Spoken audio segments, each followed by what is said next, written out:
Madame, Monsieur, bonjour. Bienvenue dans ce nouveau rendez-vous de l'actualité. 10 300 enseignants contractuels recrutés débutent leur stage aujourd'hui. Ils ont été admis au concours de recrutement organisé dans le cadre du programme social du gouvernement. Pour les instituteurs adjoints recrutés contractuels, le stage se tiendra dans les 16 centres d'animation et de formation pédagogique CAFOP.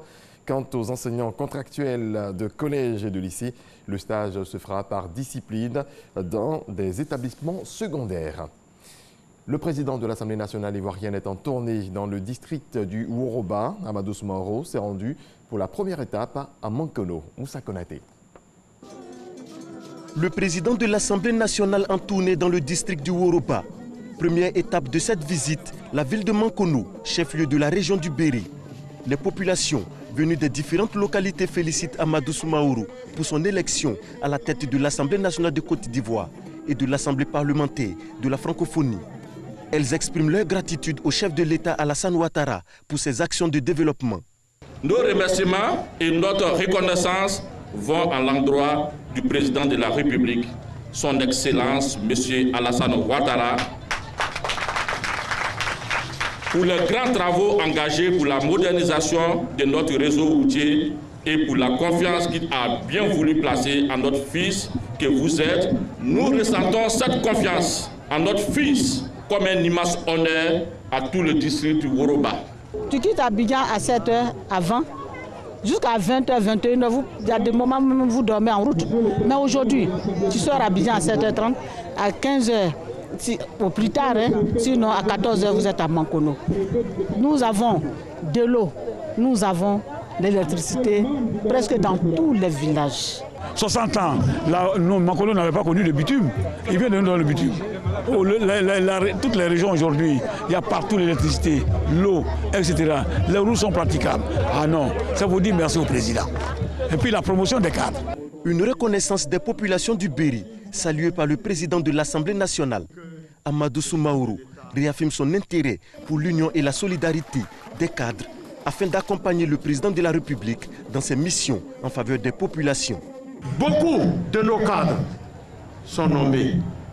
Nos parents ont tout donné, mais il a fallu l'avènement du président Alassane Ouattara pour que nous soyons récompensés.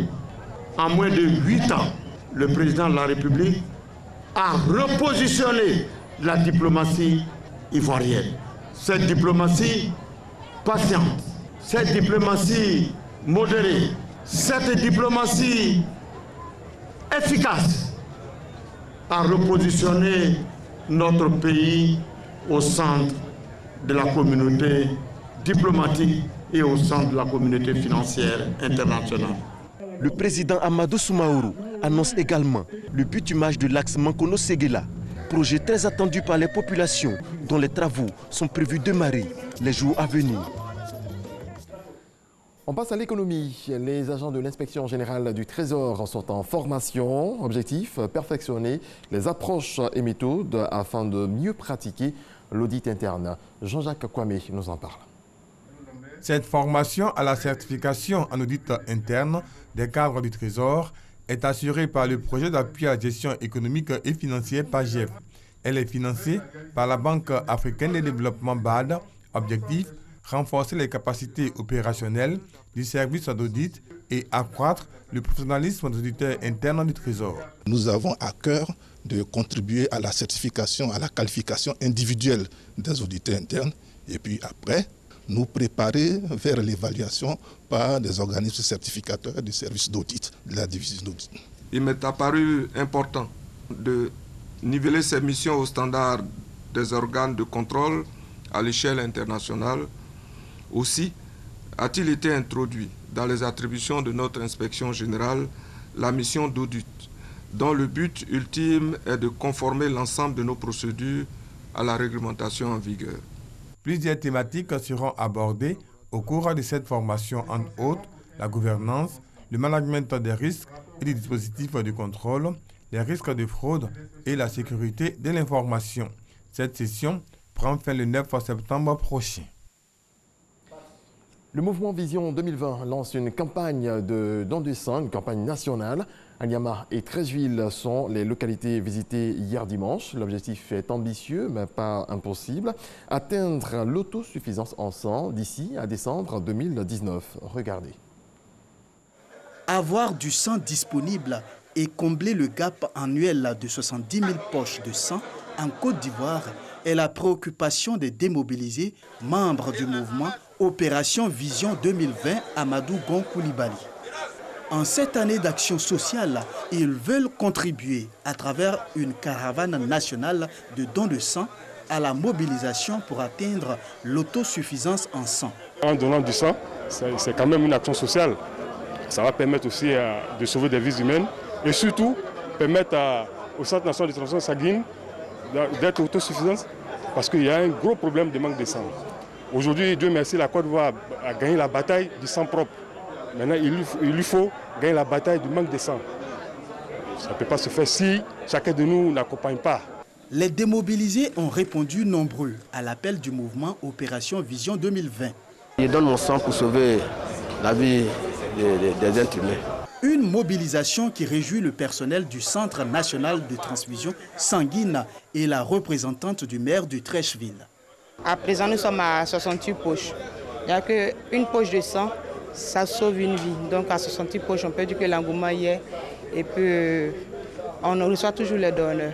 C'est un acte fort que les démobilisés sont en train de faire ce matin.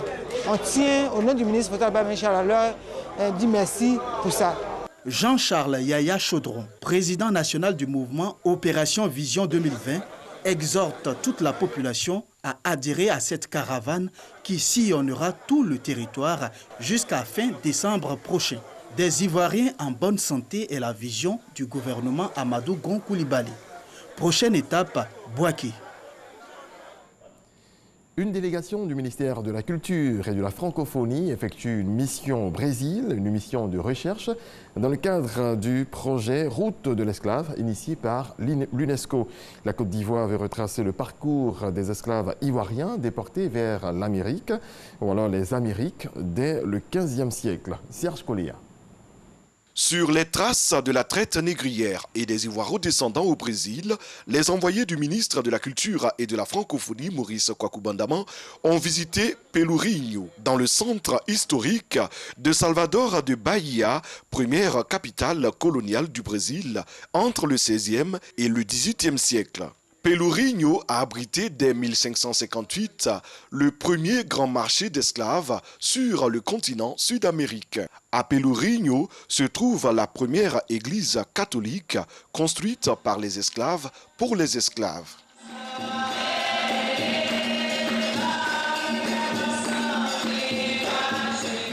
Pendant l'esclavage au Brésil, les Blancs ne permettaient pas que les Noirs rentraient dans les églises. Et donc les Noirs ont construit ces bâtiments-là pour avoir le droit d'entrer dans une église. Vous pouvez voir que la liturgie ici est spéciale. Il y a beaucoup d'éléments africains, il y a beaucoup de musique africaine. En ce lieu historique, la présence africaine est bien visible, avec notamment la maison du Nigeria et surtout la maison du Bénin, un musée bien fourni qui fait le lien entre le Brésil et l'ancienne république du Dahomey. Toujours à Salvador, dans l'état de Bahia, les équipes de chercheurs se sont rendues au sous-sol de l'église du 3e ordre de Carmo.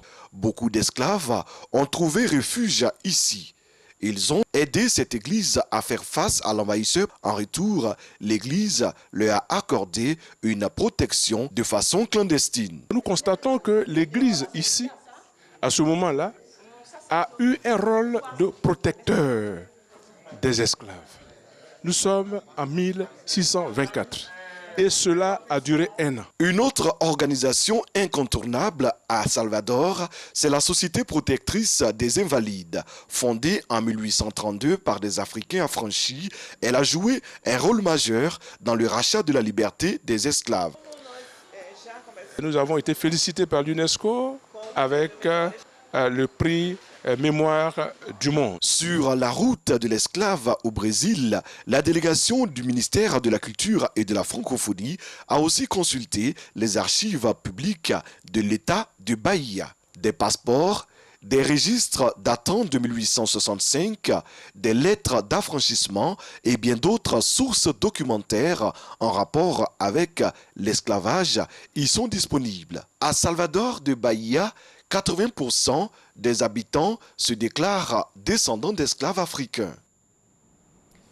C'est la fin du Hajj en Arabie Saoudite. Les premiers pèlerins ivoiriens du contingent étatique ont regagné Abidjan hier dimanche. Ils sont 500. Koné Pargassoro était à l'aéroport. Après un mois passé en terre sainte d'Arabie Saoudite pour accomplir le 5e pilier de l'islam, le Hajj, les 500 premiers pèlerins ivoiriens du contingent étatique sont de retour. Ils se disent heureux d'avoir accompli avec quiétude leur devoir sacré, mais surtout se réjouissent d'avoir prié pour la paix, la cohésion et le développement de la Côte d'Ivoire, non sans témoigner toute leur gratitude au président de la République, Alassane Ouattara. Grâce à lui, quand nous sommes arrivés là-bas, on était bien traités. Vraiment, c'était agréable. On était bien logés. Même les pays voisins qui étaient à côté de nous, ils nous enviaient en fait. Pour accomplir le Hajj, grâce au Tout-Puissant, vraiment, ça s'est très bien passé. Nous remercions le président Alassane Ouattara. On nous demandait de prier pour le pays. On a prié pour la Côte d'Ivoire, on a prié pour notre président, on a prié pour le gouvernement. Nous savons qu'en 2020, il y aura les élections en Côte d'Ivoire. Nous avons prié pour que la paix règne en Côte d'Ivoire. Les pèlerins ont reçu les félicitations et les encouragements des responsables du commissariat du Hajj, des autorités religieuses et politiques. Lorsque on va en pèlerinage, on va prier pour soi-même, pour sa famille, pour le pays tout entier. Et nous sommes certains qu'ils ont formulé des prières, des bénédictions pour le pays. Que Dieu accepte ces prières-là. Au total, 9000 pèlerins, dont 6000 du contingent étatique et 3000 du privé, ont effectué ce voyage en terre sainte d'Arabie Saoudite. L'actualité internationale à présent a commencé par le Tchad. L'état d'urgence a été déclaré dans 2 provinces de l'est du pays. La décision a été prise par le chef de l'État pour les 3 prochains mois après des affrontements meurtriers entre communautés qui ont fait des dizaines de morts. Emmanuel Macron reçoit Vladimir Poutine à Brégasson ce soir, à quelques jours du G7 de Biarritz, où la Russie ne sera pas. Elle a été exclue du club depuis l'annexion de la Crimée en 2014. Le président français veut donc faire le point sur les grands sujets internationaux avec son homologue russe qu'il considère comme un partenaire incontournable. Le rendez-vous avait été pris entre les 2 présidents en juin au G20 d'Osaka. Voilà, c'est la fin de ce rendez-vous de l'actualité. Merci à toutes et à tous de votre attention. Très bon début de semaine à vous.